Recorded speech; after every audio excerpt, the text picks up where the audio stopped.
When I give you whistle, every say prrrr.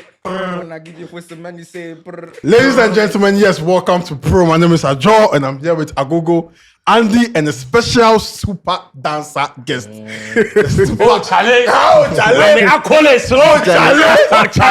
The half man. Oh, The dancer. Hey, you start already says. Charlie. The Olympico. Brother. Yes. Brother. Nah, you know, see in this shoes. Oh, Olympus now open. Oh, this one they learned from King Promise. Balenciaga. Wow. You bring your dancing shoes, self. Yeah. I prepared for you. After the show, You be the reason why I mean I go to dance and things. You inspire me. Of course. Yes, I know. I have a lot. You combine dancing with personality. I have a long list of students. Don't worry. So you know, you and Agogo. Baba, Fent, currently they are due form. Yeah. Agogo, relax. Be coming down. You the pioneer, like you shall pass me. Be coming down. Be coming down. You see the thing we started. You see what's the saying that in the land of the blind, one-eyed man is king. Oh yeah. Me, the sports journalists that were in the space, no, the moves I was spoiling there. Then you people came and you have now. They make a shot. It could be coming down small. Sure. I've learned the moves, but it's good to have you. Bro, Charlie, good to be here. Good to be here. Yeah, You guys, but you know what? One of the difficult things I had with Prrrr at the beginning was always trying to figure out how many R's were in there. It's four. Four. What's the reason for the 4? Oh, phenomenal. Yeah, and also I think when we start with the big men of KSS, for me I like 14. So you wanted 14 R's? No, like just 14. If you move there 1, you had 4. So I just added the 4 R's too. I initiated the whole conversation by you, so that's 4 to make it a good number. No, 4 fantastic, 4 phenomenal. What explanation? You see, in the football game, the officiating, the Prrrr, they depend on what action the referee. Some be longer than others. If they give some penalty against you, when the Prrrr they go too long, you should beat the referee. Especially when you are watching Koto conversations, penalty, penalty. Oh my god. Okay, so guys, we beg you guys. But you guys are sport there. I'm happy to be here. Thanks. I'm happy to be here, man. Let's talk UCL football. And you see, we bring content, we bring Fent. So you bring Achu. Sicho. Forget why he jumped Sicho. No, Sicho they like the blah. Sicho come gentle. You say what? He come here to do gentle. He dey wear tie. He dey wear. I see him. He dey wear tie. Oh, I say champion. Why be interview? The job interview. Are you jobless? You need a job. Audience they like the mixture of the pidgin and the English. So make him mix and give you. I got you. He stand on your same seat. You know they hear the thing, my brother. And they don't bring Achu here. Hey, they go talk throughout. Hey, if you bring Achu here, don't go understand anything. Yeah, but and let's start with the Barcelona Olympiacos game. Were you scared for the Olympiacos coach after the results because of what the owner has been doing with his teams in recent times? Oh no. Oh, you see, I think with Olympiacos and also Nottingham Forest, they have 2 different, trajectories. Olympiacos were just the current or the just past champions of Greece, and just last 2 seasons they won the Conference League. So there's a problem. There's no problem there, even though they lost to Barcelona. It was expected. You understand? I feel that red card shouldn't have been a red card. One of the most disrespectful. The word is dubious. Disrespectful to we the fans that we are watching the game. Dubious. I really don't understand it. Red card for you? Oh no, never. You can even ask the Barcelona. But Barca fans will not agree with you. They will give you reasons why. Somebody they go to. Any Barca fans who justify that red card, you won't go to heaven. And you won't go to heaven. How would you go to heaven? The guy the tackle small sway of the arm accident. See how the Casado guy doing body. You small apple. Our fans, our Barca fans, even they like you on your show. Yes. So they don't give you stories in the comment section. The Barca fans, I have history with them. So I don't care. Welcome to the party. You see, I love Barca fans. No, the truth is that if you're a Chelsea fan from a certain era, Barca, there's no the hit, it's not going anywhere. Because we have seen robbery of the highest order. Me, that day, I walked from... That's 2009, right? I walked from... Ovrebu, yes. I walked from H1 to Commonwealth Hall without noticing that I had walked that particular distance that night. Alone, by myself, by my thoughts. Oh my God. That's the only thing, the only game where you walk and go and stand in the middle of the road and recalculate the whole game. What if this one? I'm far. And still we pass. Come out. Yeah. So Jose Mendeleba, that is his name. He won the Europa League. That was 2 years ago with Sevilla. He set his team out very, very well. The first 10 minutes, they had 2 shots on target. One saved by that was Szczesny from the former Wolves guy. I've forgotten his name. The shots guy, Prudence. Yeah. So they started very, very well, and then Barca had the lead. That was Rashford missed 1 or 2 chances very early on, but they had the lead. They had the second, and then Olympiacos came in very, very, very well. They scored, and then the dubious incident happened. Fine. Fast forward, Barca had to, get all the 4 remaining goals. But see, Fermin Lopez, if there's supposed to be from last season, if there's supposed to be a positive from Barcelona, there were 2 positives. One is Fermin Lopez. 2, Rafinha. It's not Lamine Yamal. Ask me why. Because Fermin Lopez. And the terror for you. Let's go for it. I'm being honest. Yes, Lamine Yamal contributed 20 plus goals and assists. Yes, he was very influential in the games. When he was not around, they were losing some of the games here and there. Yes, i.e., last season it was Osasuna 4-2 and all those things. But Fermin Lopez, if Barca had sold him to Chelsea this summer for that meager 60 million, just that little 60 million. 40 million. It was just 40 million. Chelsea wanted to play just 40 million. Yeah, 40 million. See, the guy can strike from afar. Their game on Saturday, the one they were nearly losing, he was striking the ball almost 3 or 4 times. The goalkeeper was that good. The Girona goalkeeper was that good, parrying all the balls away. He shoots from afar. He has a vision for goals. He gives passes. He's a great player. Very good with both feet. You understand? And from last season, even last 2 seasons, when Bellingham came and he dominated the league, he was their best player. And he has carried out, even though last season he wasn't getting games, but he has carried out and he scored a hat-trick. I'm happy for him. Yeah. I'll go. In the UC, Rashford is playing well. Yeah. What's your take on 5G? Yeah, Crazy. the most. Yeah. And on the Champions League night, that's yesterday. 43 goals in 9 matches. Crazy. I think that's the record in cricket scorers and 4 red cards. Yeah, in the history of championship football. Yeah, a single night with most goals. That's yesterday. And special shout out to Rashford. You see, I always be like a fully fit Rashford. I'll pick him ahead of Vinicius. Okay. A fully fit Rashford, like. Rashford's problem is he being inconsistent. Like today, he will play well. The next day, you won't see more. But beginning of this season, I predicted that if Rashford is fully fit, because he's playing more attacking team, and if you listen to his interviews at Barcelona, it's like he's now playing in a good system, a culture. He's trying to learn, adapt, not just like the way Manchester United used to be. So with him, if he's fully fit and he's playing well every week, he will give you the numbers. Rashford is very good, but he being consistent enough, that's his problem in Manchester United. Faint. The second finish was a very good finish. Yeah. I mean, for Rashford, when he picks his moment, give you some classic moments. But Faint, what's your biggest problem in Barcelona? Like from Barcelona. Your point of view?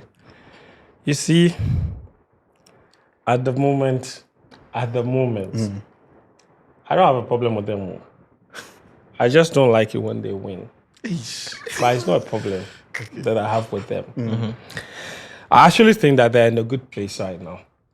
With what Hansi Flick has done to the team and the financial crisis that they came into last season with what he's been forced to do with the youth team, I think it's very impressive. If you look at yesterday's starting lineup, the oldest player there was the player that was there on loan. Yeah. Rashford, and then you take out someone like Koundé, who is I think 26. The oldest the rest of the players on the pitch, the oldest one was 22. Yeah, and they on a big night like the UEFA Champions League night, albeit of course against Tema and Olympiacos, we can't really read too much meaning into it. But it's still very impressive for me, and I think when you see the amount of games that these young players are playing. It just goes to show that when clubs are forced to make decisions where they don't have any choice than to look into the academy to solve problems, more often than not, they always find the problems. And they always find solutions to the problems. And that's one of the reasons, it's one of the things that's made it very difficult for young players to come to a lot of these systems, especially the big teams. Because even for a club like Barcelona, who had a remarkable history of always promoting players, when Barcelona had enough money, they stopped looking into the academy. They only were forced to go to the academy when money became an issue. You can reference even Chelsea's example when Frank Lampard came in. The only reason we saw the number of promotions that we saw from Mason Mount to Tammy Abraham to Chalobah, all of them was because Chelsea were handed a transfer ban. At the time, because I guarantee you, if Chelsea were not handed that transfer ban at the time, you will not see a lot of those young players come through the system. And Barca, now, what looked like a crisis is now turning out to be a blessing for them. And if they can keep these players together for the next 2-3 years, even last season, when a lot of them were now getting integrated into the team, they still reached the semi-finals of the Champions League. And won the league. So imagine what they can do in the next 2 to 3 years. On top of that, it's actually another positive because now Barcelona, if they happen to sell any player, they're selling the player for pure profit. Because they were contemplating selling Fermin Lopez for 25 million or whatever. That money would have come in as pure profit on the books. And Barca have a lot of debt at the moment that they are trying to service, that they're trying to get off their books. So to do that, and that's the reason, in fact, the biggest example of that sort of system, forcing people to look into the academy to service the senior team and continue to do well, was Arsene Wenger. When they built the Emirates Stadium at the time, they didn't have enough money to go into the market and buy players. So what did Wenger do? He looked to the academy and promoted a lot of young players.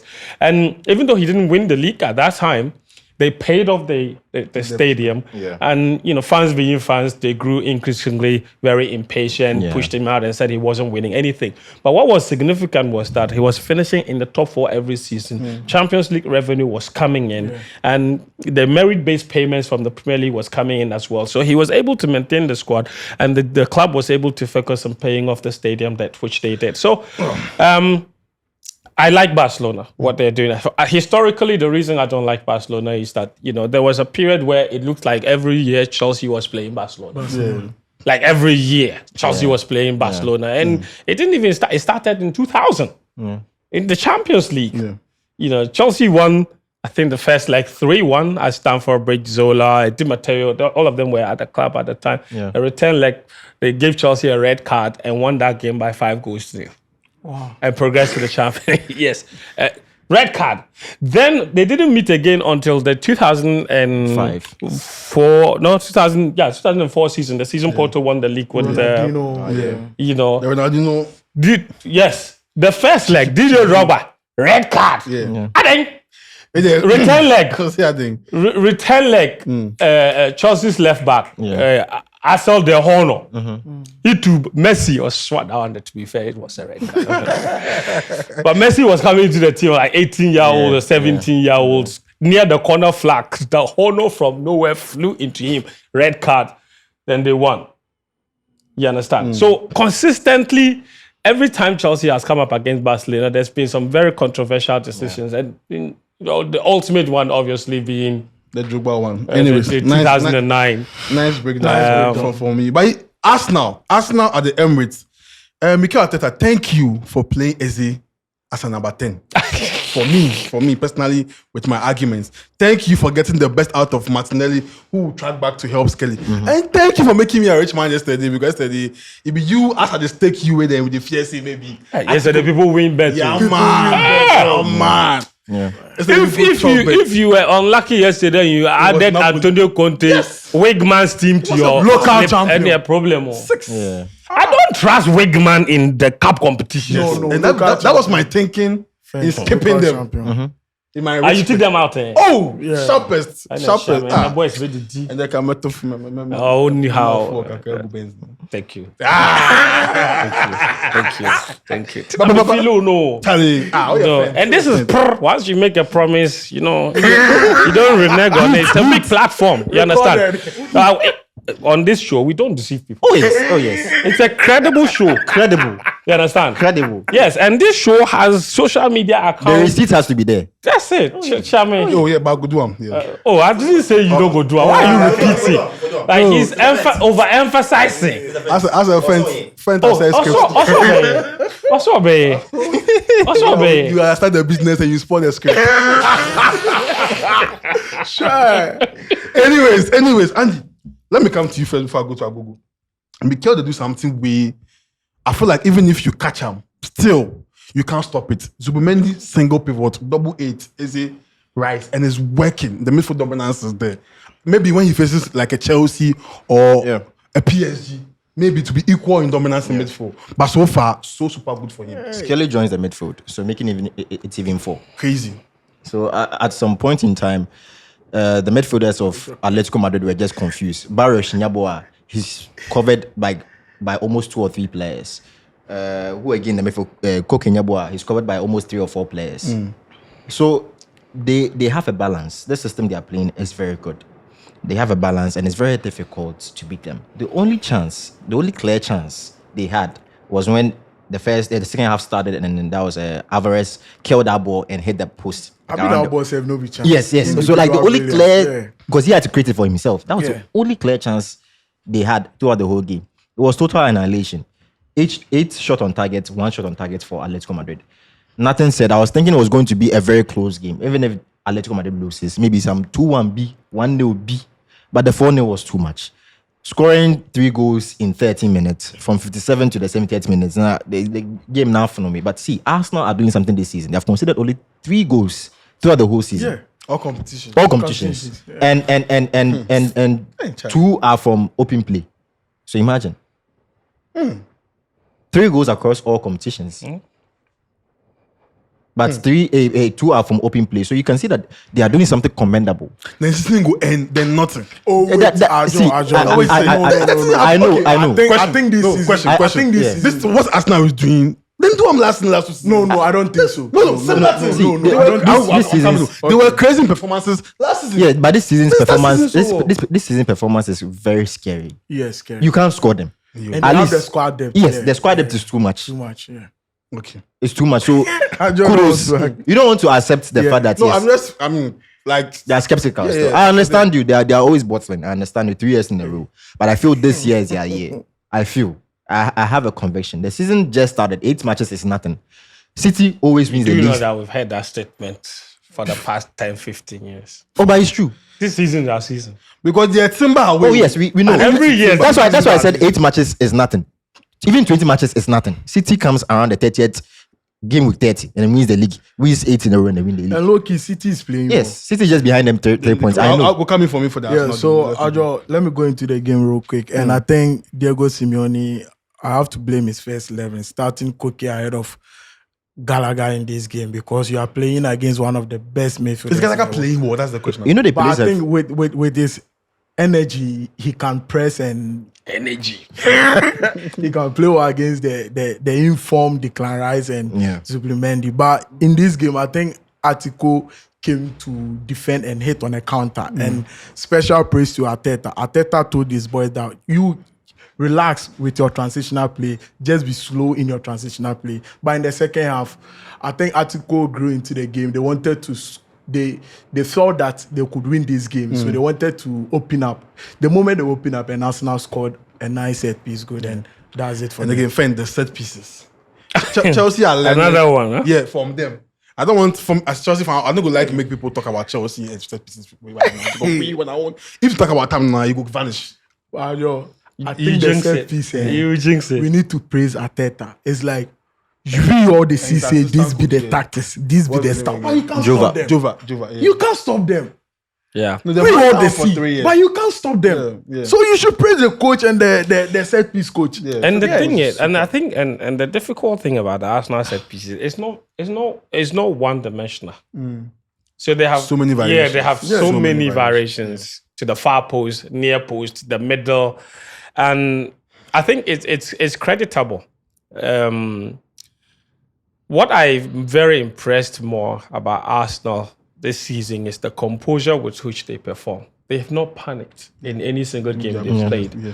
I think over the years, the biggest criticism of Arsenal has always been their mentality. We say that they're chokers. Like when it matters most, they don't come up clutch. And that's what Ajo was referring to, that early season, Arsenal are always impressive. It's the crucial moments where they collapse. We saw them, they had a great run last season. After they beat Real Madrid in such a convincing manner, I think we all thought this might just be it, because which other opposition is stronger in the Champions League than Real Madrid? And then it doesn't come together for them in the end. So do they have enough to go all the way in both the league and the Champions League? I actually think yes, they have enough to go all the way.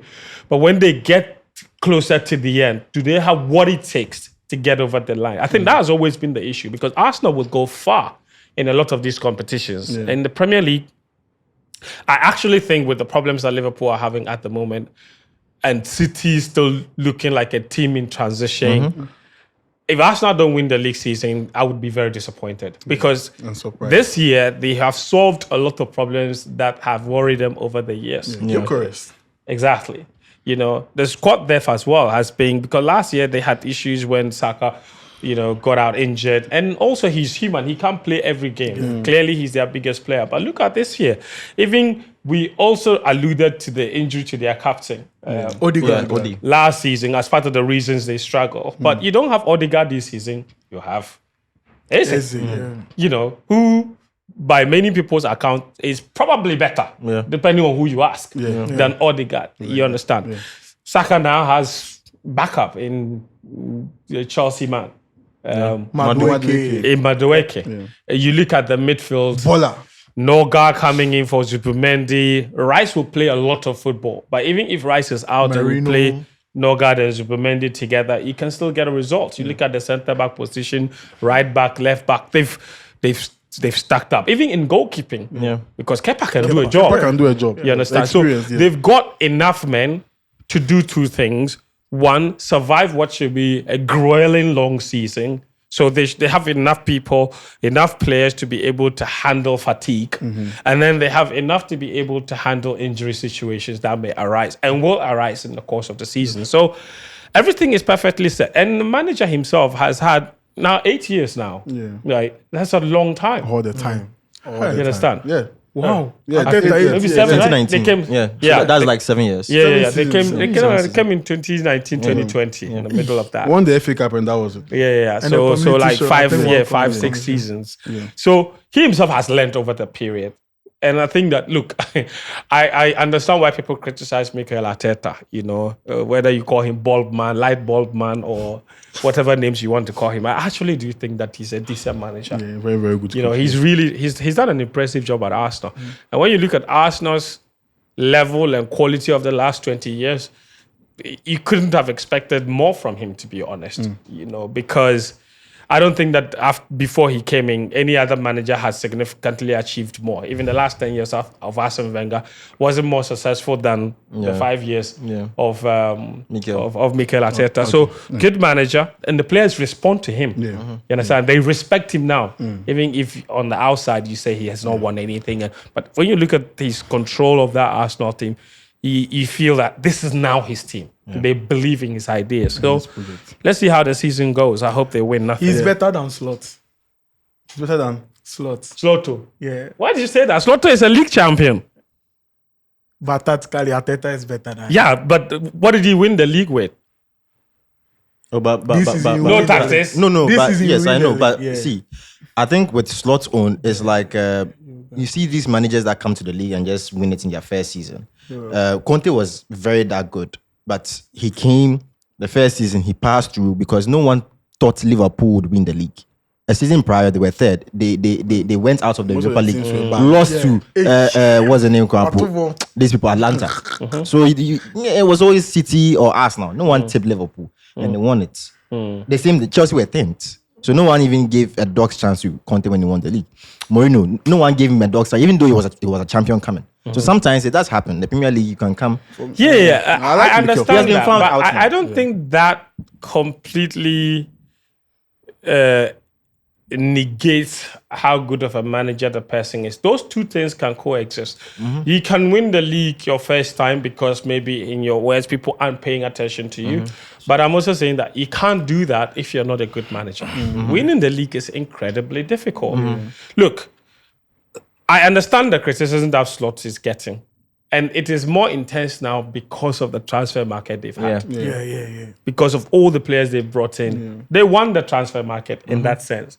The results haven't matched the transfer activity. The pressure But there are reasons for that. You understand? And those reasons may go beyond the coach himself. Because some of those reasons, if you look at the way they conducted the transfer business, even though they were buying a lot of players, I don't think that they were bringing in players that were dynamic enough to replace the ones that they had lost. And that's part of the reason they're struggling. Because, look, even from Klopp to the team that Slot used to win the league last season, Liverpool has always triumphed playing very wide.